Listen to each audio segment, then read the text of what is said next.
Well, your character has many different things going on in this movie. And was it tough when you read the script or when you started working on set to make sure that you were managing sort of the idea of his grief and then this sort of thriller aspect and everything? Yeah, I mean, it's tough, but it's also, it's the type of tough that fuels you. It's the whole reason you get into the movie is because, obviously there's a couple of reasons, but a main reason was the variety of places I could go with the character and the arc and the different tones. A lot of times in movies that are targeted towards a certain demographic or a certain genre to have a tendency to be very one-notey and linear in its thinking, and the character is not human at all.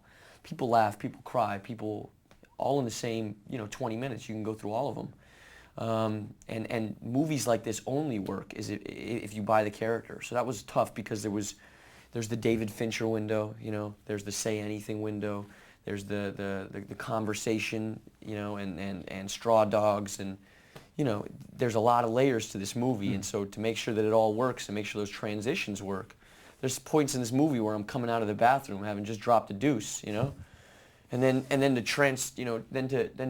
transfer all the energy into the David Fincher aspect of the movie and transition effortlessly from, and it's all in the house, so there's only a hallway's amount of time to be able to transition from dropping a deuce back into the loss of your, and that stuff's hard, especially when you're shooting on different locations and trying to find the continuity of your character. Well, do you rely on the director to be able to maintain that tone, or is it something that you have to come with? You rely on the director for everything. Everything. It's all DJ. Well, these thrillers in general are populated with characters who always end up making bad decisions or doing kind of dumb stuff or whatever. I mean, are those things hard to sort of play believably, where it's like, oh, I have to be, accidentally take a picture when I'm not supposed to be? Like in one scene where David Morse sort of sees that you're watching him. Right. No, I know what you're talking about. I mean, there's story plot points that you have to hit, plot points you have to hit. The actor's job is to fill in the blanks. So I get a lot of freedom. DJ allowed a lot of freedom because and I felt secure enough to be able to be free, and that's where all the intricacies came. If I wasn't allowed that freedom or allotted that time and space, it just wouldn't be there. With any other director, it wouldn't be there. It was just a kismet situation where everything just sort of aligned. Not only in the movie, but the Clippers were in the playoffs, the Dodgers were in the playoffs, all while we were shooting this movie. I mean, I could have won the lottery if I would have went and bought a lotto ticket. I mean, my luck was like on level 10. Wow. Well, you also get a chance to work with David Morse, who's such a great actor, and there's a lot of real intensity between you two. How tough was it to sort of maintain that? Was it easy to break out of that when you're off camera? We didn't talk for the first 2 months. Oh, really?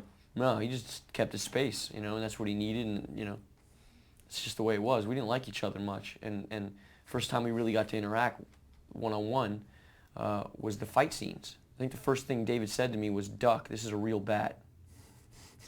And he's almost 7 feet tall. He's a big man, and he's intimidating. And we wanted to rip each other's faces off. Those were real fights. It was a dirty fight, and we fought. That was a fight.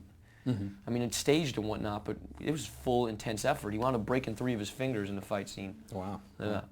Well, between this and certainly Transformers coming up, you have these higher and higher profile roles in bigger and bigger movies. Like, have you considered, what sort of, amount of scrutiny you may be under? I mean, I could care less.